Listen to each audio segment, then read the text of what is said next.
So, we've talked about interpersonal attraction and relationship formation. But after the relationship has formed, then what happens? How do we understand the actual relationship processes? We're going to focus on understanding and predicting relationship satisfaction and commitment. So, when we look at relationship satisfaction, we will use our kind of basic social exchange model or theory. And we've talked about this theory before, and it's so incredibly useful because it's just a simple kind of cost benefit analysis. Right? The core argument is that the behaviors that result in greater benefits and fewer costs are going to be the preferred behaviors or the behaviors that are more likely to be chosen or enacted. And so when it comes to understanding relationships, the model predicts that we can predict relationship satisfaction by looking at the cost versus the benefits of the relationship. That if the benefits of the relationship outweigh the costs, then the individual should be more satisfied with that particular relationship. Of course, when it comes to interpersonal and romantic relationships, of course, we have to think about the costs and benefits in a more complex and psychological way. So, this may not be direct, tangible costs and benefits, but could be things that are intangible, like the time that this relationship costs you, or in terms of kind of emotional work that is put into the relationship, etc. And so that can kind of complicate this equation a little bit, but still the argument is that if what you're getting out of the relationship is more or greater than what you're putting in, what it's costing you, then you should be relatively satisfied with that particular relationship. Now, when it comes to complex individuals, of course, we have some kind of added complexity to this equation. And what is key is our perception of this equation. And we're going to focus on comparison level and comparison level for alternatives. And the idea is that different people may perceive costs and benefits differently based on their past experiences and their expectations coming into the relationship, or at any point, right? Our expectations may change within the course of the relationship. So if we look at comparison level, this is our expectation for the amount of rewards that we expect or that we feel that we should receive relative to the costs that we incur in a particular relationship.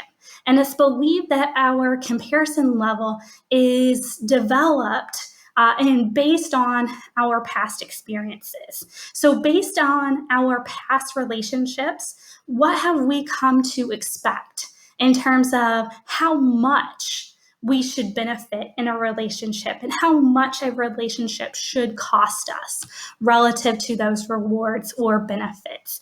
And so, some people coming into a relationship based on their past experiences may have a higher comparison level compared to others, meaning that they have higher expectations for this relationship and the benefits that they should receive in the context of this relationship.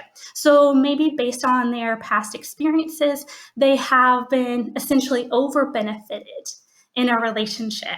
They have gotten a lot out of the relationship, and in past relationships, they haven't really had to put that much into the relationship. It hasn't cost them much, right? And so they have these really high expectations. This idea translates over into workplace satisfaction as well. And so this may be potentially where you're familiar with this kind of idea of comparison level, and that comparison levels can vary across individuals. So from a workplace or economic perspective, the idea is how satisfied are you potentially with the rewards of your workplace, like your compensation, right? How much money you make. Most of us would say, if I was making $100,000, six figures, I would be pretty happy with that job, right? And that salary for the year. But if based on your past experiences, you have been a high level executive or CEO of an organization and you were making multi millions, then $100,000 would not in any way be acceptable for a yearly salary for you. So, what would be great from my perspective, right, may not be acceptable or desirable from another person's perspective. And the idea is that the same thing could play out in romantic relationships. That someone who maybe has a very high comparison level could be dissatisfied within their current relationship, even when their benefits, their rewards outweigh their costs. And another person may be completely satisfied with that particular ratio of benefits to costs. But due to this person's kind of higher comparison level, they are not satisfied in this particular relationship. And so you may be wondering about some of my pictures. When I think about this, I think about how this could be problematic for some individuals if their personal circumstances change. But they're still kind of sticking to that comparison level. So I think about, maybe the person who was extremely popular in high school. They are the all-star athlete. Everyone loves them. And they get these girlfriends or these boyfriends that just worship them, right? And they have these relationships where they're overly benefited, right? They don't have to do a lot. This other person, this partner, worships the ground they walk on, but then they graduate and they kind of peaked in high school and maybe they're not so popular or romantically desirable post-graduation. And so now they have this really high comparison level that is difficult for them to meet out in the real world based on their altered circumstances and desirability out in the real world. And so that could be maybe why some of these individuals are relatively kind of unsatisfied in normal relationships. We look at comparison level for alternatives. This is slightly different. So this is our perception of the level of benefits or rewards versus costs that we could obtain in an alternative relationship, right? So essentially, do we have the perception that we could trade up? So maybe my rewards are outweighing my costs in this particular relationship, and I should be satisfied. But I have the perception that I could trade in this relationship for another in which I would receive even greater benefits and maybe even fewer costs than what is occurring in the context of my present relationship. And so I always think about the instability of celebrity couples, and this could be one potential explanation, right? Many of us would think, if we could have Jennifer Aniston as a romantic partner, what more could you ask for, right? Who would not be happy with that particular romantic partner? But potentially, if you're Brad Pitt and you have a lot of very desirable options, your comparison level for alternatives may be extremely high. And so you may perceive that you could essentially trade up or exchange this relationship for one that is even more rewarding or incurs even fewer costs. So those are two aspects that may kind of complicate that basic social exchange relationship to explain relationship satisfaction. So what about relationship commitment? So we already talked a little bit about comparison level for alternatives, that people may be relatively not committed to a relationship, even when their rewards are outweighing their costs, if they perceive that they could break up with this person and obtain an even better relationship with someone else. Another way that we can predict relationship commitment is by looking at investments. So, investments are any resources that you have put into the relationship.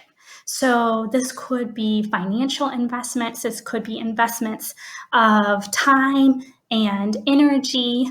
But what is key is to think about sunk costs. And so, sunk costs are investments that have been made that could not be easily extracted from the relationship if someone decided to break up the relationship.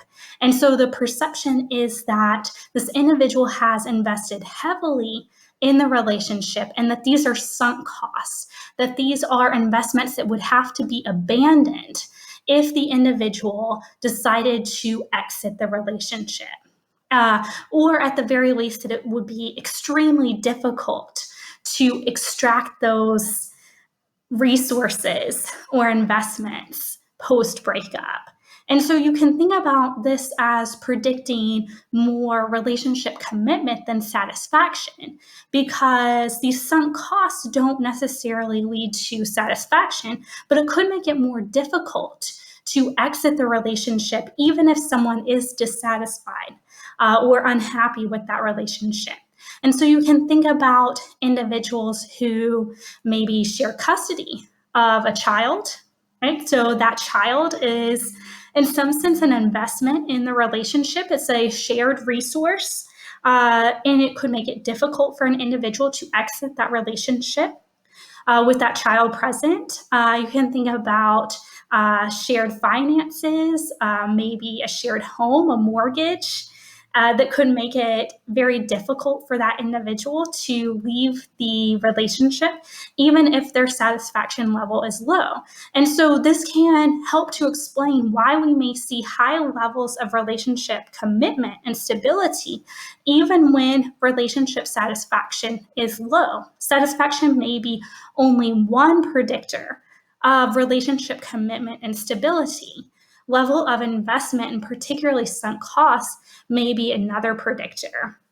And so you can think about, even just in terms of time, if you have committed a great deal of time to building this particular relationship, that you can't really get that time back. And it could make it difficult for people to wrap their head around and to make the decision to exit that relationship, given that time investment could never be recovered.